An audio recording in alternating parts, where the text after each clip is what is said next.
বিয়ে বাড়িতে এসেছি, আরাম করে চেয়ারে বসে আছি। হঠাৎ কিউট একটা বাচ্চা এসে উচ্চ স্বরে বলল, আব্বু আমাকে টাকা দাও। বাচ্চাটার কথা শুনে আতঙ্কে উঠলাম। চোখ কপালে তুলে বাচ্চা ছেলেটার দিকে তাকিয়ে রইলাম। পেটের নাড়ি বুড়ি কেমন কেমন করে যেন নড়ছিল।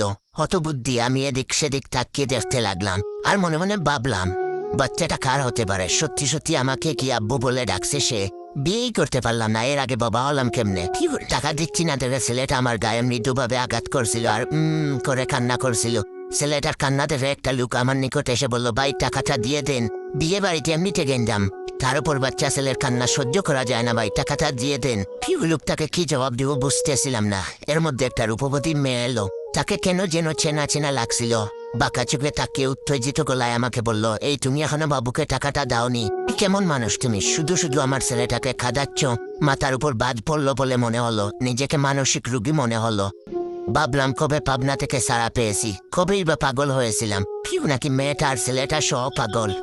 মেয়েটাকে কিছু না বলে চেয়ার ছেড়ে বন্ধুর রুমে গেলাম, কিন্তু একটু পরেই দেখি সেই মেয়েটা এসে হাজির। এসেই খেপা বাগিনীর মতো রূপ নিয়ে চেঁচিয়ে বলতে লাগলো, কিপটামি কবে দূর হবে তোমার? সব জায়গাতে কিপটামা কিন্তু চলবে না।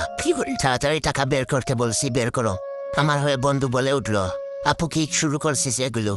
বন্ধুকে ধমক দিয়ে চুপ করিয়ে দিল মেয়েটি। এরপর বলল, তুই চুপ থাক, আমার স্বামীকে যা ইচ্ছা তাই বলবো, তোর কি তাতে? আমি বন্ধুর দিকে ভূত দেখার মতো করে তাকিয়ে রইলাম। বন্ধু আমার দিকে বাধ্য হয়ে পকেট থেকে 10 টাকা বের করে দিলাম। টাকা দিলে মেয়েটি যেভাবে চোখ বানিয়ে তাকিয়ে রইল দেখে মনে হলো এখনই আমাকে কাঁচা গিয়ে সবে মানিব্যাগ থাবড়ি দিয়ে 1000 টাকার কচকচা নোট নিয়ে নিল। এরপর বেঞ্চি কেটে চলে গেল। বিকেলে খেতে দেওয়া হলো বন্ধুর ঘরে, বন্ধুকে নিয়ে খাচ্ছিলাম। তখন সেই মেয়েটি রুমে এসে আমাকে নরম স্বরে বলল, এই তোমার না গরুর গোস্ত খাওয়া মানা, দাও তো গোস্তগুলো দাও, তুমি মাছ দিয়ে খাও। এটা বলেই সে প্লেট থেকে সবগুলো গোস্ত তার প্লেটে নিয়ে নিল, আর আমার প্লেটে মাছের 2 টুকরো দিল। মেয়েটার আচরণ দেখে আমার বন্ধু হা হয়ে গেল, আর আমি হতভম্ব নির্বাক হয়ে প্লেটের মাছের দিকে তাকিয়ে রইলাম। ভাবলাম বিয়ে খেতে তো আসি, সে বউয়ের জ্বালাতন সহ্য করতে আসছি। এটা যে কোন গন্ডারের বউ আল্লাহই ভালো জানেন। সেই ব্যক্তি এই পিসকে সহ্য করে কেমনে?